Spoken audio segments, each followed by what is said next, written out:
Good day, ladies and gentlemen. This is Sarel van Grenen, aka Mr. VG. Welcome back to our third video in this series about equations and inequalities. For today's lesson, we are going to specifically have a look at quadratic and linear inequalities. Now, this is has been for my students for many years a very troublesome section, because all of a sudden we are not just going to look at going, just from beginning to end and get answers. It's a lot about understanding before we can actually answer the questions. So let's quickly have a look at comparing quadratic equations with any inequalities. So when I specifically look at equations versus inequalities, an equation always has a fixed number of solutions. In other words, I'm going to have one answer, two answers, three answers, maybe four answers if we are really not lucky. But when I get to inequalities, I'm sitting with a range of answers. So for instance, x is larger than 3. Well, that means that there will actually be infinitely many answers that satisfy this specific inequality. And there is a big difference between these two. So when I specifically have a look at equations versus inequalities, that's also going to mean that I need to handle inequalities a little bit different from just equations. So when I look at inequalities, I'm going to start with a linear inequality and I'm going to work up towards quadratic. So for our first example, I'm asking you to solve for x. In this specific one, 4 minus 2x is smaller or equal to 8. With linear inequalities, we are basically going to do exactly the same as we did previously, which would be subtract 4 on both sides. And this leads me towards sitting with negative 2x smaller or equal to 4.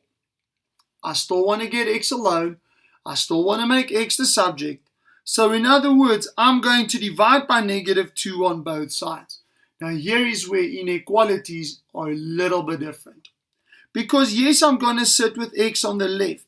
But because I divided by a negative straight through, I must be careful because the inequality sign is going to swap around. In other words, your smaller or equal to is now going to become a bigger or equal to, a larger or equal to, which means my final answer is actually x, larger or equal to 2. Now this is an infinite number of solutions because it could be 3, 4, 5, 5.5, 312.72, 4 pi, whatever. There's infinitely many solutions to this specific question. If I look at quadratic inequalities on the other hand, then x squared minus 3x minus 4 greater than 0 is a lovely example for us to start with. Because it's quadratic, I'm still going to want to sit with 0 on the one hand. So I'm still going to factorize the left. But now what I need to do differently is, instead of trying to do it just algebraically, I'm going to have to handle this type of sum graphically. So in other words, to solve for x, I'm actually going to sketch x squared minus 3x minus 4. And x squared minus 3x minus 4 is actually a parabola. Now if I try and sketch the parabola on a neat axis, well, as neat as I can do with a free hand, well, it's going to look like that. And what's going to be my x-intercepts? Because that is very important. From the two brackets, my x-intercepts are going to be at negative 1 and 4. And this is now where we need to start with the interpretation. Because we are asking you bigger than 0, I'm asking you, where are the y values of the graph positive? Now, I've got a neat little trick that I teach my boys in my class because I teach at an all-boys school. I teach them to ignore the opposite. So in other words, let me just go back 1 or 2.